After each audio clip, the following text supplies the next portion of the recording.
Hello friends, I am पवन गजबी। जैसा कि हम लोगों ने पिछली 3 वीडियो में देखा कि फर्स्ट वीडियो हमारी जो बनी थी भारत शासन अधिनियम 1919, दूसरी वीडियो जो बनी थी भारत शासन अधिनियम 1935, तीसरी वीडियो में हमने संविधान सभा के विषय में चर्चा की कि कितने सदस्य थे, कितने सदस्यों ने इसमें भाग लिया और कितनी सीटें कांग्रेस को, कितनी सीटें अन्य दलों को मिली और कितनी सीटें मुसलमानों को मिली।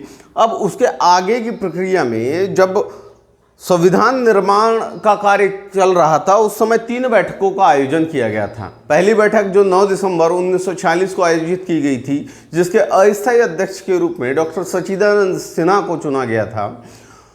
द्वितीय बैठक का आयोजन 11 दिसंबर 1946 को किया गया था। इस बैठक में डॉक्टर राजेंद्र प्रसाद श्रीवास्तव को इस समिति का स्थायी अध्यक्ष चुना गया था और डॉक्टर BN राव को प्रारूप निर्माण हेतु नियुक्त किया गया था।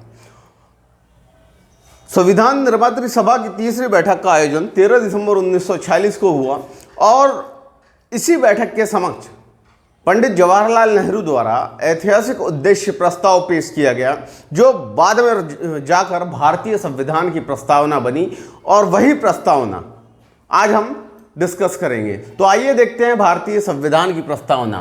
देखिए, भारतीय संविधान की प्रस्तावना वो दर्पण है जिसमें भारत का संपूर्ण संविधान दिखता है। यहाँ पर आपको मौलिक अधिकारों की भी झलक देखने मिलेगी, यहाँ पर आपको मौलिक कर्तव्यों की झलक भी देखने को मिलती है, यहाँ पर आपको भारत किस प्रकार से प्रभुत्व संपन्न है उसकी भी झलक देखने को मिलती है। तो आइए देखते हैं भारतीय संविधान की प्रस्तावना। भारतीय संविधान की प्रस्तावना में जो फर्स्ट लाइन है वो क्या कहती है कि हम भारत के लोग। देखिए साथियों, क्या है कि भारतीय संविधान, जैसा कि आप और हम सभी लोग जानते हैं कि भारतीय संविधान का निर्माण डॉक्टर BR अम्बेडकर या प्रारूप समिति के द्वारा किया गया था। लेकिन याद रखिए कि प्रारूप समिति में व्यक्तियों को चुनकर आपने भेजा था, तो यह संविधान किसका है? भारत के लोगों का। किसके द्वारा बनाया गया? भारतीय जनता के द्वारा, क्योंकि जनता ने ही अपने प्रतिनिधि चुनकर भारतीय संविधान सभा में भेजे। इसलिए ये जो प्रस्तावना, एक प्रकार से हम यह प्रस्तावना से यह साबित करना चाहते हैं कि यह संविधान हम भारत के लोगों के द्वारा ही निर्मित किया गया है। आपको आगे और बताऊंगा, क्योंकि इसमें जो अंतिम के शब्द होते हैं वह बताते हैं कि यह संविधान किस प्रकार से अधिनियमित हुआ है और किस प्रकार से हमने इसको स्वीकार किया है। तो देखिए, हम भारत के लोग भारत को एक संपूर्ण प्रभुत्व संपन्न से तात्पर्य, देखिए, स्वतंत्रता प्राप्ति से पूर्व भारत पर ब्रिटिशों का शासन था, लेकिन जैसे ही स्वतंत्रता प्राप्त हुई और भारत के संविधान का निर्माण हुआ और भारत ने स्वयं को स्वतंत्र घोषित कर दिया, तो भारत अब स्वतंत्रता प्राप्ति के पश्चात किसी भी प्रकार से किसी अन्य देश के अधीन नहीं रहा। अब भारत स्वयं के निर्णय लेने में सक्षम हो गया। तो वह देश जो स्वयं के निर्णय लेने में सक्षम होता है वह कहलाता है संपूर्ण प्रभुत्व संपन्न, यानी किसी भी प्रकार की संधि उस पर जबरन अध्यारोपित नहीं की जा सकती जब तक वह स्वयं न चाहे। अपने हर निर्णय लेने में उसे किसी प्रकार की बाध्यता का पालन नहीं करना पड़ता। ठीक है, समझ आया ये प्रभुत्व संपन्न। दूसरी बात, ये जो शब्द है समाजवादी पंथ निरपेक्ष लोकतंत्रात्मक गणराज्य, ये जो शब्द है संविधान में 42वें संविधान संशोधन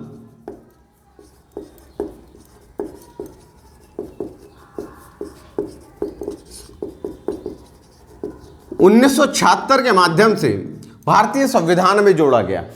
देखिए, 42वां संविधान संशोधन के विषय में हम आगे और चर्चा करेंगे। 42वां संविधान संशोधन वह संशोधन था जिसमें अनेक परिवर्तन हुए थे। साथ ही साथ इस 42वें संविधान संशोधन 1976 को भारतीय संविधान का लघु संविधान कहा जाता है। आगे देखते हैं, समाजवादी पंथ निरपेक्ष लोकतंत्रात्मक गणराज्य बनाने के लिए। समाजवादी यानी कि देखिए, भारत में अनेक धर्म संप्रदाय जाति के लोग रहते हैं, लेकिन भारत एक धर्मनिरपेक्ष, या भारत का संविधान धर्मनिरपेक्ष, यहाँ सभी धर्मों को समान अधिकार प्राप्त है।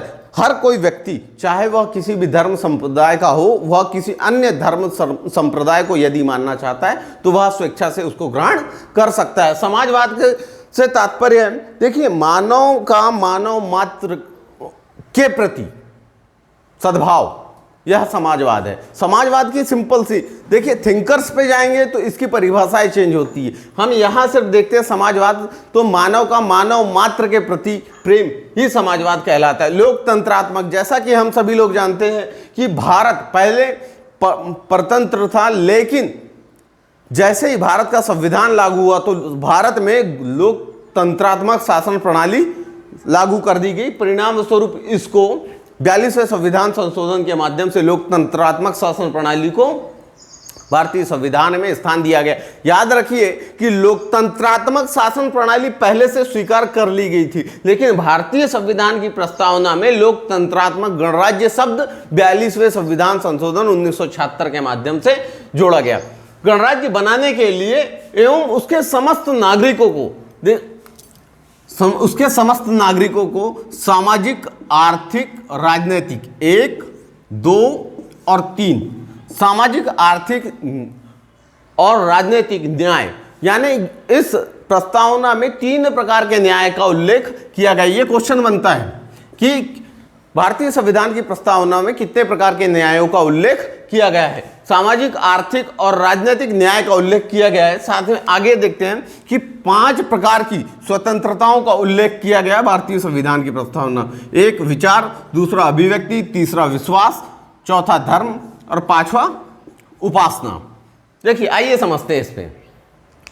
विचार, देखिए कि भारतीय समाज में विभिन्न संप्रदायों के लोग निवास करते हैं। वे समाज के उत्थान हेतु अपने अपने विचार रख सकते हैं। ये उनको स्वतंत्रता भारतीय संविधान की प्रस्तावना प्रदान करती है। दूसरा अभिव्यक्ति, किसी भी व्यक्ति को अपनी बात रखने, बोलने के लिए, बोलने से बाध्य नहीं किया जा सकता। ये अभिव्यक्ति की स्वतंत्रता बताती। विश्वास, विश्वास यानी कोई भी व्यक्ति किसी कार्य को करता है तो किस दृढ़ विश्वास के साथ करता है, ये उसके विषय में, यानी विश्वास करने की स्वतंत्रता। आप किसी कार्य के प्रति किसी पर विश्वास कर सकते हैं, ये आपका अपना निजी मत है कि आप किस पर विश्वास करें या ना करें, इसकी भी स्वतंत्रता भारतीय संविधान के प्रस्ताव। धर्म, जैसा कि मैंने आप सभी लोगों को बताया कि भारत का संविधान धर्मनिरपेक्ष है, यानी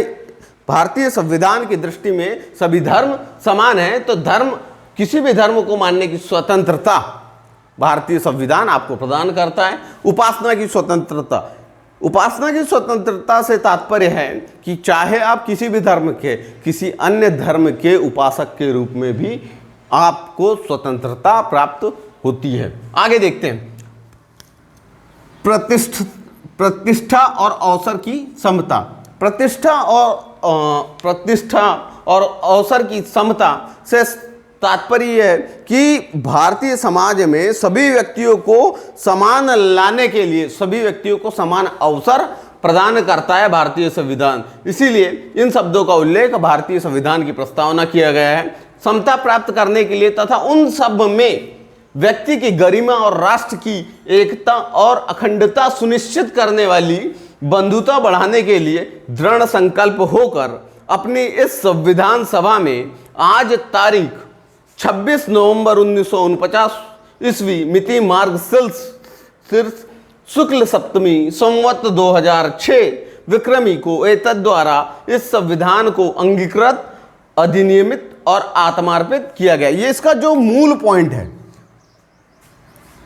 अंगीकृत, अधिनियमित और आत्मार्पित। देखिए, पहली लाइन क्या कहती है कि हम भारत के लोग, अंतिम लाइन क्या कहती है, ये सब पढ़ने के बाद जो अंतिम शब्द आते हैं, अंगीकृत, अधिनियमित और आत्मार्पित, यानी हम भारत के लोगों के द्वारा जो संविधान बनाया गया उसमें ये सभी चीजें विद्यमान हैं और इसी से हम शासित होंगे।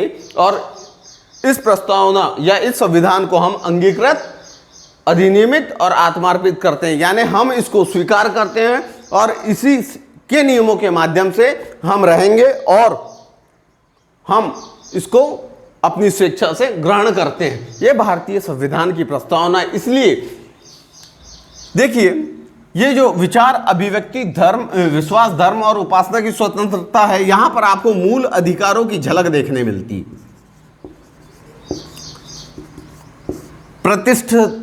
प्रतिष्ठा, अवसर की समता में यहां आपको राज्य के नीति निर्देशक तत्वों की झलक देखने को मिलती है। मौलिक कर्तव्यों की झलक देखने को मिलती है।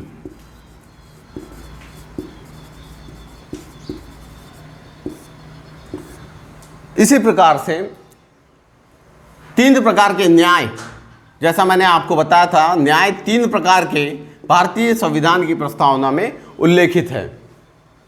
साथियों, ये प्रस्तावना से एक ना एक क्वेश्चन एग्जाम में जरूर बनता है। इसको राइट डाउन कीजिए और अपने नोट्स बनाएं। जहां पर भी दिक्कत आती है, इसका बार बार अभ्यास करें, पढ़ने का प्रयास करें, समझने की कोशिश करें। देखिए, एमपीपीएससी हो सकता है कि 20 जून को आयोजित